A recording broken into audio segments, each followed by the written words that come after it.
So about a year ago, I made a video of a homemade shop vac accessory that ended up getting pretty popular.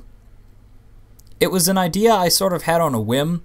I was watching a huge team of people get a warehouse building ready for a large event, and there was so much sweeping and vacuuming and cleaning going on. I figured there had to be an easier way to vacuum a huge open space than going square foot by square foot with that tiny little thing the shop vacs come with. I spent tons of time reading through the comment section, like page after page of it. People were curious how it had held up and if I was still using it, or if I was planning on patenting or selling a design of it.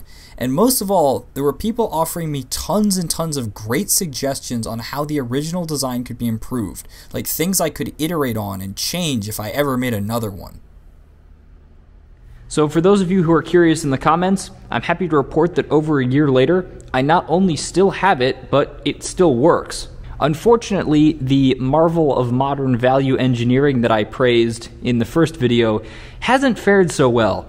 I think it's just about on its last legs. So I went out and bought another one, and I'm going to try and remake the accessory again using the knowledge I learned from the first one and a lot of input from the comments on the first video.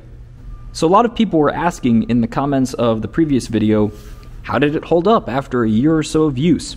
The answer is pretty well, better than the vacuum, but there's definitely a few things that I would change if I was going to build a revision 2. The first of which is the way this is attached to the vacuum cleaner is just not very good.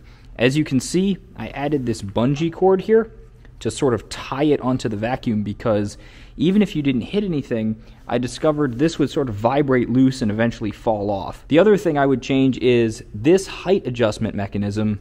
Although it's cool and it's simple because, as I said, it's just a piece of wood, actually ended up being totally useless. I never adjusted the height even once, so it basically just acted as a spacer. Another thing, and this is something many people commented on, and I agree with, there has to be a better way to seal up the head to the floor. You can see I added some gaffer's tape, and I added this piece of brush strip to the back. Neither of these worked very well. I think the biggest reason is that the hole in the bottom of this, which I just sort of cut off with the bandsaw, is just too big. And it's hard to seal it against the floor surface. And so this kind of worked. It kind of did something, but I think we can make it better. So the first thing I did was to bust out everybody's fan favorite, the jet chopping bandsaw, and I cut up some more 2-inch PVC pipe. Then I could get all the pieces together and glue them up with PVC cement. You know, people really got on my case about not pre-gluing the pipes this way, because I glued them up piece by piece with hot glue later. But I plead the fifth.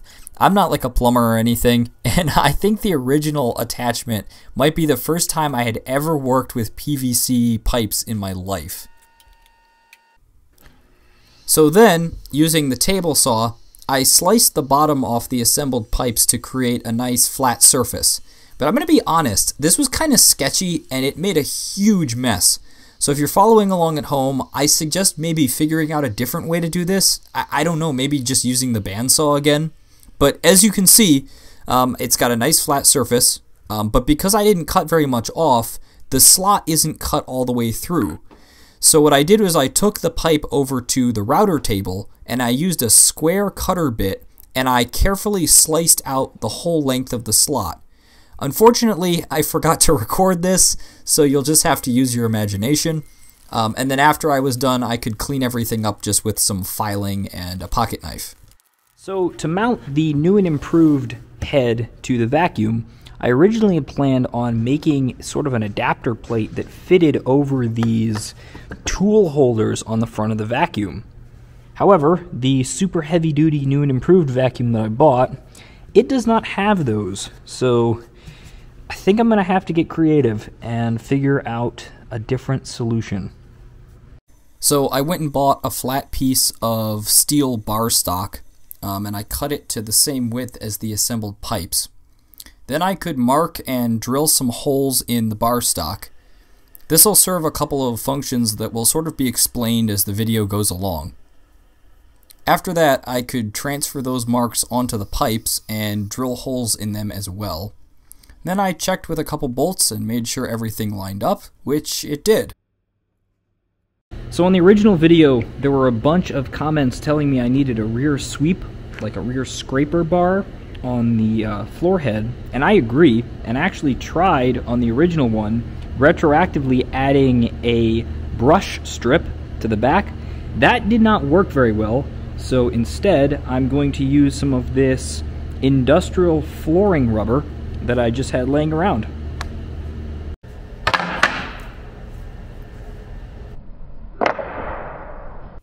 The process of fitting the rear sweep was pretty straightforward. I just laid the flat stock with the holes over top of the rubber, and I drilled the holes through the rubber. Then I could line everything up on the assembly, and I put a couple of socket head cap screws and nuts to hold everything together.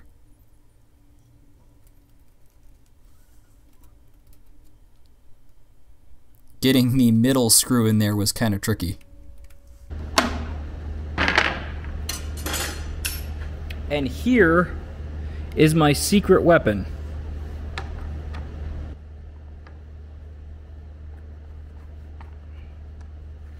Okay, so the quick-witted amongst you may have already put 2 and 2 together and figured out where I was going here. The vacuum cleaner has this central drain plug that you can unscrew to let the water out, and it just so happens I positioned my beam clamp in just the right place that I can set the floor head right here and tighten it down, and it locks onto that drain plug very securely, actually. Much better than I was initially anticipating.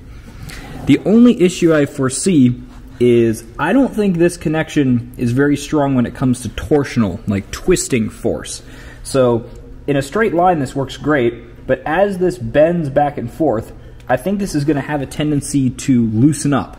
So I'm going to see what I can do in order to maybe add some kind of brace that connects where this bolt goes through into the vacuum cleaner. But I'm trying to be completely non-destructive. I don't want to modify the body of the vacuum cleaner in any way. So let's see what I come up with. So I spent about a day thinking about this, and this is what I came up with. There are 2 mounting brackets right here and right here that capture this plastic housing for the front wheels using a Z-bend that has a slot cut in it, and then they are affixed here to either end just using the same bolt holes that I made for holding the rubber squeegee. How I made these was by making a cardboard template that was sort of a rough approximation of the shape, at which point I could transfer the pattern to a piece of steel and start bending it into the correct shape and cutting the slot and everything. Then once I'd come up with a design that worked really well on one side, I transferred that to a piece of cardboard as a template, and then I made the other side as a mirror image of that. This is quite robust. As you can see, it really doesn't go anywhere, and I'm pretty confident that even if you ram this thing into a wall, it's probably mostly not going to fall off. So one thing I got a lot of comments about on the first video was that this all PVC neck would restrict airflow because of this sharp 90-degree bend here. And I agree with that. I also think that this design is just not great and also no longer necessary because the head is attached directly to the vacuum cleaner with brackets. So my plan is here is I have an old hose. This hose has really seen better days, and I went to the hardware store and I bought a brand new hose. And the cool thing about these brand new hoses is they come with all the ends you could possibly want. So I think between the old hose and some of these ends, I can make myself a short little hose that I can just connect directly to the floor head and right to the vacuum. This also gives me the added bonus of I can unplug this floor head hose and just put it off to the side and connect the normal hose for using, you know, the normal shop vac, which is something you couldn't do on the other one unless you removed the entire thing. Okay, so a little issue I just encountered. Despite the fact that this is a 2-inch hose, this end is actually a taper, so of course it can fit into the 2-inch pipe. That's a problem because this is slightly too big and it doesn't make a nice firm connection into the 2-inch T. So a trick that I learned is that you can just get some of this 3M electrical tape and just wrap like a little bead of it around the end of the hose fitting. And now, look at that. An absolutely perfect connection. And the beauty of this is that if it's a little bit too small still, you can just wrap some more tape around it. And if it's a little bit too big, you just take some off. Super, super simple, but it works really well, and it looks very professional. It looks a lot better than like glomming a bunch of, you know, silicone caulk or something on it to get it to fit. And I think it makes a better seal too, with the added benefit of, you know, you can take it out again, which you can't do if you just glue it in. Here's another quick tip just while I'm thinking about hose. If you have a shop vac hose that has a big crease in it that you can't get to pop back out, you see when I try to squeeze that, it just makes it worse. Just go ahead and get the handle of a screwdriver, put it inside the pipe, or a broom handle works fine as well if it's like in the middle, and you just kind of roll it back and forth like that, and it looks like new. You know, I went through all the work of taping up this pipe so it fit very nicely in the PVC, and I didn't even end up needing it because this hose is a perfect interference fit. Check this out. I mean, absolutely perfect. And now you can just plug it in just like that.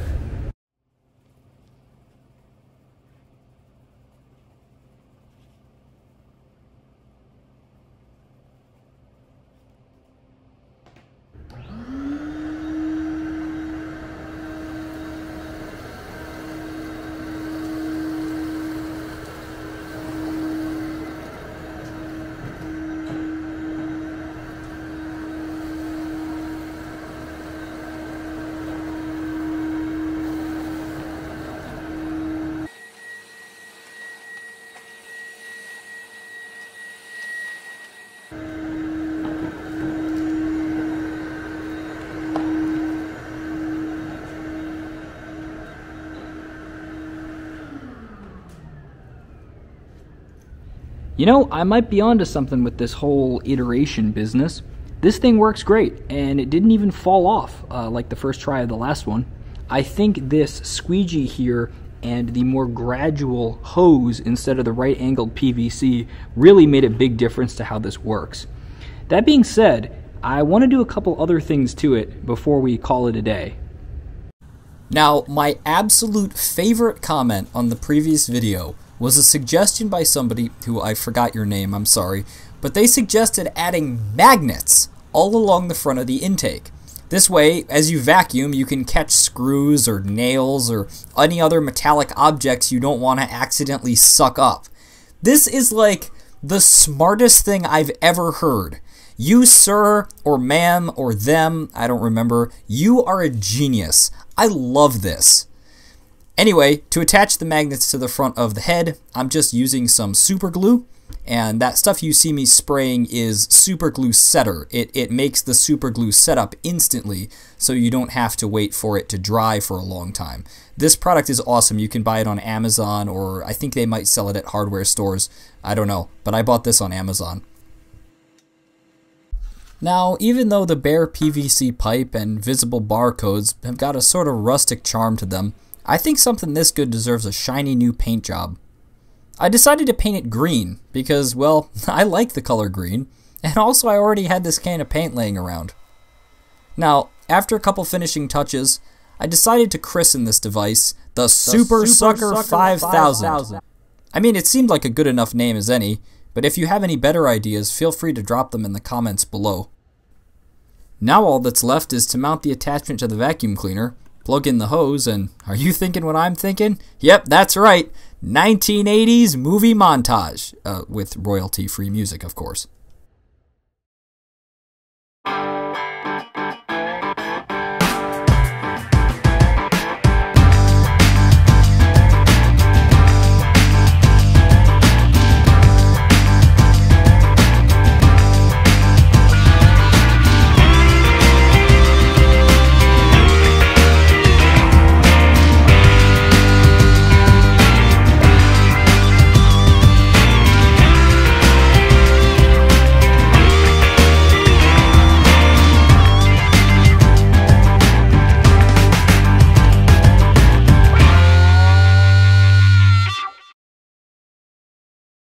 Well, I don't know about you, but I would consider that a resounding success.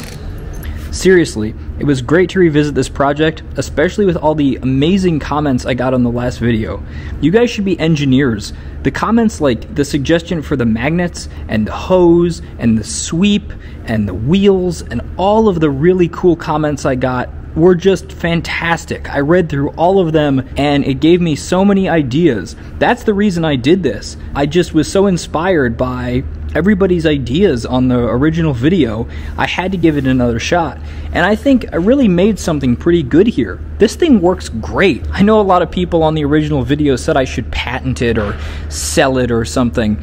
I think maybe not, but if you have any more ideas of how I could improve this design, by all means leave a comment below just like the original video, and feel free to make one of these yourself and send me the video of it. I would love to see people iterate on this design because I think it's a cool one and I think there's a lot that can be done with it.